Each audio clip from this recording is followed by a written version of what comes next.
Hey guys, so good to be here with you again. This time in this beautiful morning, we're gonna be practicing headstand. How do you like that? I don't like it. Well, I'm gonna make him do it anyway. It's a lot of work. It's a lot of work. I'm being forced to do this. Yeah. Against my wish, Yes. against my choice. Yes, I did. I forced him. So yeah, it does. It requires a lot of work, but it's a great posture to do, not only to strengthen your core, your legs, and your glute muscles, but also to calm your breath and your mind. Believe it or not, this is a calming pose. So it will help you to stay still and be more aware of what happened in your daily life. So. Okay. We're gonna show you actually how to come into this pose, because you don't want to you don't want to jump, so please do not jump, because what happens if you jump? Probably you're gonna fall, which is fine. In life we need to learn how to fall. We will teach them how to fall when coming in headstand. That helps me a lot, really. That helps me a lot to overcome my fear of falling. You have to learn how to fall. Anyway, but that will be another video. Today we're gonna show you. And you're gonna be falling, by the way, so guys, keep practicing. I am in trouble. Yes, so start practicing falling, okay?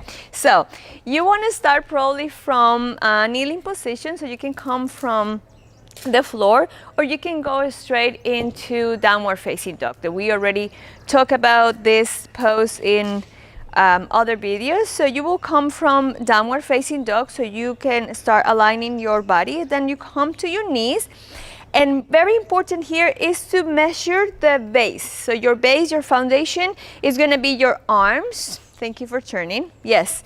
So you will measure, you will place one hand on the elbows, and once you have that measured, please make sure that we don't move the elbows from here. Sometimes when we are starting to practice, the elbows come out, and that can hurt your shoulders. So make sure your elbows are aligned, and your hands, they have different placements, so you can actually interlock your fingers. Some people like to do a fist, so just play with your hands to see which one is more comfortable for you. And then we start placing the head. People ask me a lot of times what part of the head, so just play from the forehead to the crown of your head, which part feels more comfortable. So we're gonna come back to this plane, so he's getting ready to come up.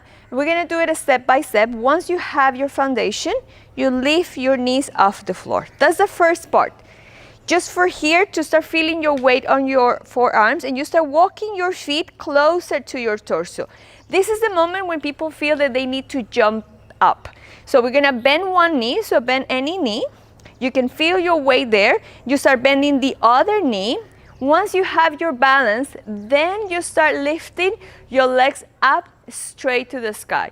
You want to have a connection with your legs all the way to your toes. You can flex your foot, or actually you want to point your toes.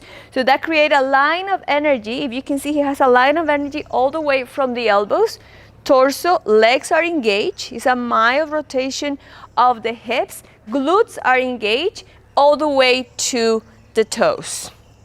To come out of the pose, you come out exactly the same.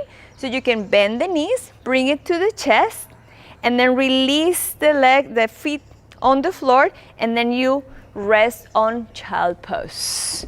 Your hands behind, so you release any tension on the shoulders. I'm gonna leave you there so you can breathe, so you don't complain. We did it quickly, so just to show you how to come into the pose and how to get out of the pose, and also because I don't want to leave him there for 25 breaths, otherwise he will kill me, and I want to continue shooting videos with you. So, but ideally you will want to practice. You can come out of child pose, it's fine, you're rested already. You want to stay in headstand for about 20 to 25 breaths. That's the idea. To start with, you can start with 10 breaths. And in another video, we will show you how to prepare the body and how to modify this, because as we talked at the beginning, this is a very complex pose, so we can make it a little more accessible for everybody. So thank you so much. See, it wasn't that hard. It was not. Thank you. I was afraid. I was scared. I thought she would do all the experiments with me. Not in this video. No. We will do it soon. Yeah? Okay. Thank you so much Thank you, for coming to practice with me, and see you soon. Bye-bye.